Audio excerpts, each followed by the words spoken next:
Alright, so next up on our list for the Legendary Vegeta events is going to be the Worthy Rivals category mission, aka the Vegeta family Worthy Rivals category mission as well.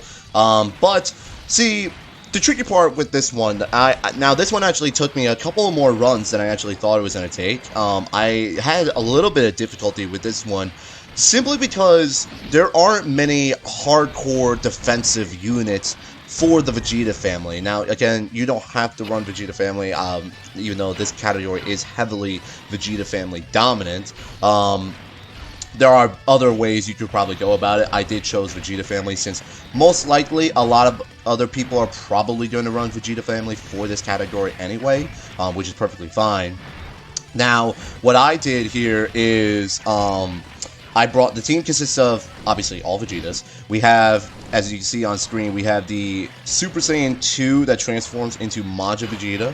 We have the LR Evolution Blue Vegeta, obviously. We have the new Dragon Ball Heroes Awakening for the Xeno Vegeta, the new Super Saiyan Xeno Vegeta. We have, obviously, EZA Super Saiyan 4 Vegeta, and we have the Physical Transforming Vegeta as well. And then I also brought along the STR Super Saiyan Vegeta, Super Vegeta, excuse me, the new Dokkan Fest 1. And then I also brought along the GT Super Saiyan Vegeta as well. Now, this one was, again, like I said, it's a little bit trickier than the other ones are, because, like I said, there aren't many hardcore defensive units on this team, right? Now, I did bring Evolution Blue Vegeta. He's arguably the most defensive unit on this team, obviously with his 40% damage reduction and whatnot. And then I did also bring along this Xeno Vegeta here. Now, Xeno Vegeta is arguably definitely going to be the most important for this run, actually, because he's one of the only Vegeta units that stats defense, which is super, super important for this team in general, because obviously we don't have another Vegeta unit that can get up above like 300,000 defense or something like that, right? Now, the main rotations that I got here, again, you can switch out around the rotations as you please. I did Evolution Blue Vegeta with Majin Vegeta. They don't really link up well with one another, but you could probably switch out Majin Vegeta for like Super Saiyan 4 Vegeta. Those two would work very well with one another. And then what I did was, the main important thing is that I actually floated off the GT Super Saiyan Vegeta. Now, obviously, it's probably better if you run multiple of him. Like if you bring him as a friend lead or something like that. The only reason why I didn't bring him as a friend lead is I definitely wanted to bring Super Vegeta as a friend lead more, because those guaranteed crits are going to be so important for this run. But the most important thing is you definitely want a GT Super Saiyan Vegeta to be floating around. The main reason is you want to make sure he's floating around, and every time he comes around, he transforms a whole bunch of Ki Spheres into Rainbow Ki Spheres, which is so important for this team, especially for units like Majin Vegeta, who is heavily reliant on getting 6 Ki Spheres, as when you get 6 Ki Spheres, you get guaranteed guard with him, which is super, super important for this run. So it's definitely efficient. Now, again, if I had the choice, I would say if I pulled SCR Super Vegeta, I would say switch out Majin Vegeta or Physical Transforming Vegeta for another GT Super Saiyan Vegeta. That would be my personal recommendation, but of course I got to work with what I got. And of course, the other rotation that I got working here is the Xeno Super Saiyan Vegeta alongside the STR Super Vegeta, who is going to get constantly supported. Just Xeno Vegeta is a 40% Vegeta family support type unit, which is really, really good. And obviously, Super Vegeta is not really the best defensive unit, but number one, he's a slot 2 unit, which is perfect for this ideal situation that we have going here. Since he's a slot 2 unit, he gains all of his defense up after his super attack and after he gets hit once. So as long as he's not absorbing a super attack, and then Super Vegeta will be fine for the most part. And then we have the Xeno Vegeta, who is constantly stacking his defense.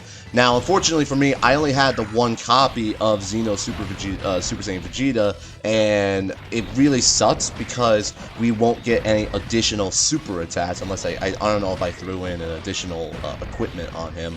But I don't think I did, which means it's going to take a little longer to actually stack his defense and make things a little more difficult for us, right? Now, I mean, like I said, this took multiple runs simply because, like I said, there aren't many defensive units on this team. They're all solid, but nothing super crazy, right? And obviously, like, you know, this is the second time I've done this now in a video, but of course I did bring along Transforming Vegeta, because I mentioned this in one of my previous videos. Transforming Vegeta is bad, right?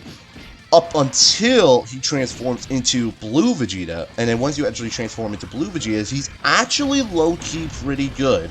But the problem is actually getting all the way up to Blue Vegeta, which obviously you can see here we're on like turn 12 when we finally got him into Blue state, right? Which obviously sucks in our favor. And obviously he works incredibly well with LR Evolution Blue Vegeta. So that's the main rotation that I do end up keeping for the majority of the event. And then I do, you know, and then the other rotation is Super Vegeta and then the Xeno Super Saiyan Vegeta. Again, you don't have to run this exact team. There is another way you go about worthy rivals off the top of my head. But I think the more effective way is to run a Vegeta family team, as a lot of people will probably have Vegeta family units. Now, obviously, the Vegeta family is definitely waiting on some buffs for the team itself. For example, we're waiting on LR, AGL, Majin Vegeta's EZA, right? Which will definitely help make this run a little bit easier. But unfortunately, I don't know why Global hasn't gotten him as of yet. He theoretically should have released with this celebration, but I mean, it is what it is. What are you gonna do about it? But regardless, this team will get the job done. Obviously, you know, I'm doing this video because I did get the job done. But this one definitely took me a few more tries than I initially thought it was going to be, right? Again, running, I would say, SCR Super Vegeta is definitely going to be a lot better because guaranteed crits, obviously. And, you know, SCR Super Vegeta is a very solid defensive unit so long as he doesn't tank a super attack. And would I recommend running double SCR Super Vegeta?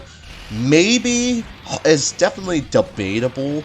I definitely don't recommend it, I don't think, for the most part. Having one around would be perfectly fine, I would say. Having two around might be dangerous, because obviously you have AGL Blue Evolution Vegeta at the very end, of course.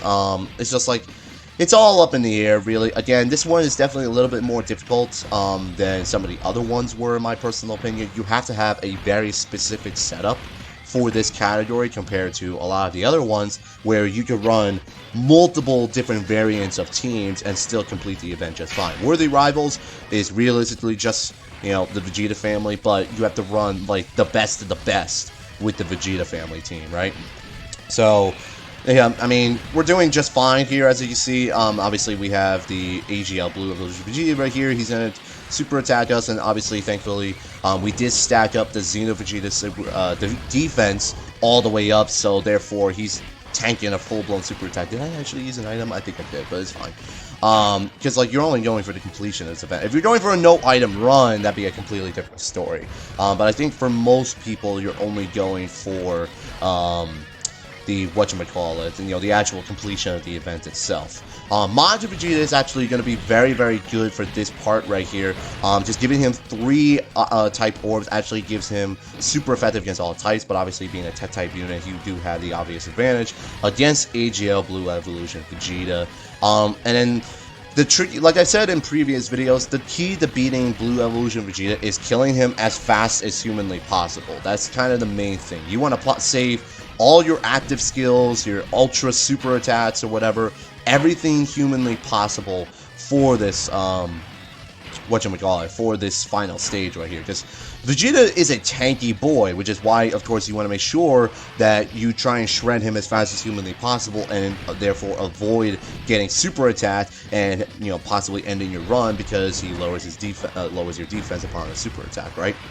I mean, like I said, here we go. We're slowly finishing up throughout the event, and then yeah, double super from SCR Super Vegeta is definitely super clutch right here. Definitely helps speed up the run a little bit, and then yeah, there you go. He took a 50,000 attack stat from a normal attack, but then once you actually get hit once is when he gains all of his big defense, and then we took half that damage to like down to like 23,000, which isn't terrible for the most part, right? And then like I said, we're just finishing up the event right here. We're almost done. We're like in the final, you know, last bars right here. Yep, here's a huge attack from Super Saiyan 4 Vegeta.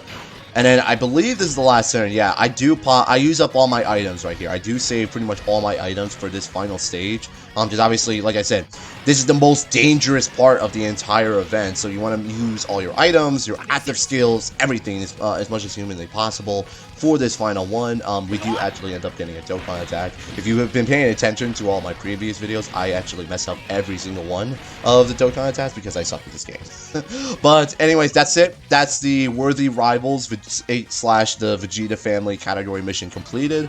Definitely, like I said, a little bit harder than I thought it was going to be. But in the end, we got the job done, and I think that worked out in the end. And that's it. So I hope you guys enjoyed this video, and I will see you guys on the next one.